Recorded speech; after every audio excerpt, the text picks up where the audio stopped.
രാമൻകുട്ടി ദൈവത്തോടായി പ്രാർത്ഥിച്ചു. നിങ്ങൾ എനിക്ക് ആയുസ്സും ആരോഗ്യവും തരൂ, ഞാൻ മരങ്ങളെ സംരക്ഷിച്ചു കൊള്ളാം. കാരണം മരം ഒരു വരമാണ്. അവന്റെ പ്രാർത്ഥന ദൈവം കേട്ടു. ആ മാവിൽ നിന്നും വീണ തേങ്ങ രാമൻകുട്ടി മോങ്ങാതെ ഇരുന്നു തിന്നു. അപ്പോഴാണ് രാമൻകുട്ടി മറ്റൊരു കാഴ്ച കണ്ടത്. രാഘവൻ വരുന്നു.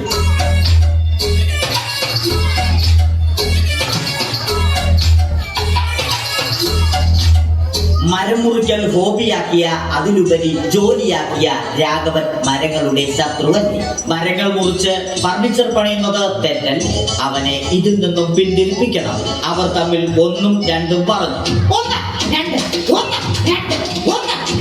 സംസാരം മൂത്ത് വാക്കേറ്റമായി.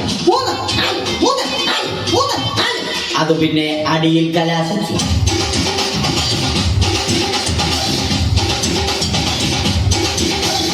നല്ല മനസ്സിന് ഉടമയായ രാമൻകുട്ടി കംപ്ലീറ്റ് അടിയും വാരിക്കൂട്ടി. ഒടുവിൽ രാമൻകുട്ടി സർവ്വധൈര്യവും സംഭരിച്ച് രാഘവനോടായി അലറി. മനസ്സലിഞ്ഞ രാഘവൻ രാമൻകുട്ടിയെ അരികിൽ വിളിച്ചു.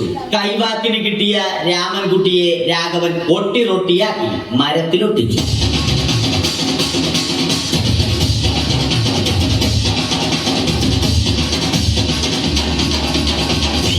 ഇന്നത്തെ പണി കഴിഞ്ഞ രാഘവൻ സംതൃപ്തിയോടെ വീട്ടിലേക്ക് മടങ്ങി.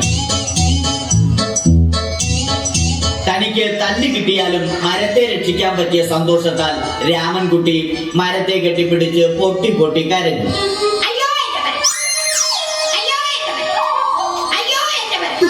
കാരണം മരം ഒരു വരമാണ്. കെട്ടിപ്പിടിക്കൽ ഏറ്റുവാങ്ങിയ മരം നാണം കൊണ്ട് ചില്ലകൾ താഴ്ത്തി. മരത്തെ രക്ഷിച്ച ക്ഷീണത്തിൽ രാമൻകുട്ടി മരച്ചുവട്ടിലിരുന്ന് ഉറങ്ങിപ്പോയി. പെട്ടെന്നാണ് അത് സംഭവിച്ചത്. പ്രകൃതി അതിന്റെ തനി ഗുണം കാണിച്ചു തുടങ്ങി. മഴയും കാറ്റും ഇടിയും വന്നു. അതോടൊപ്പം കോളും വന്നു. കോളെടുത്ത് രാമൻകുട്ടി പറഞ്ഞു. കോൾ കട്ടായി. രാമൻകുട്ടി ദൈവത്തോടായി പറഞ്ഞു. കാറ്റും മഴയും അതൊന്നും ചെവിക്കൊണ്ടില്ല. രാമൻകുട്ടിയുടെ മരം ആടി ഉലഞ്ഞു.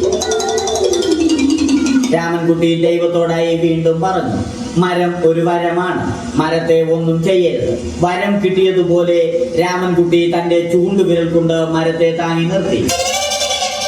ചൂണ്ടുവിരൽ വളഞ്ഞ് ചൂണ്ട പോലെയായി. ഇനി മീൻ പിടിക്കാൻ കൊള്ളാം. അവസാനം സംഭവിക്കേണ്ടത് സംഭവിച്ചു. രാമൻകുട്ടി അടിയിലും മരം മുകളിലും. അന്ത്യശ്വാസം വലിക്കുന്നതിനു മുമ്പ് രാമൻകുട്ടി ദൈവത്തോടായി ഇങ്ങനെ പറഞ്ഞു.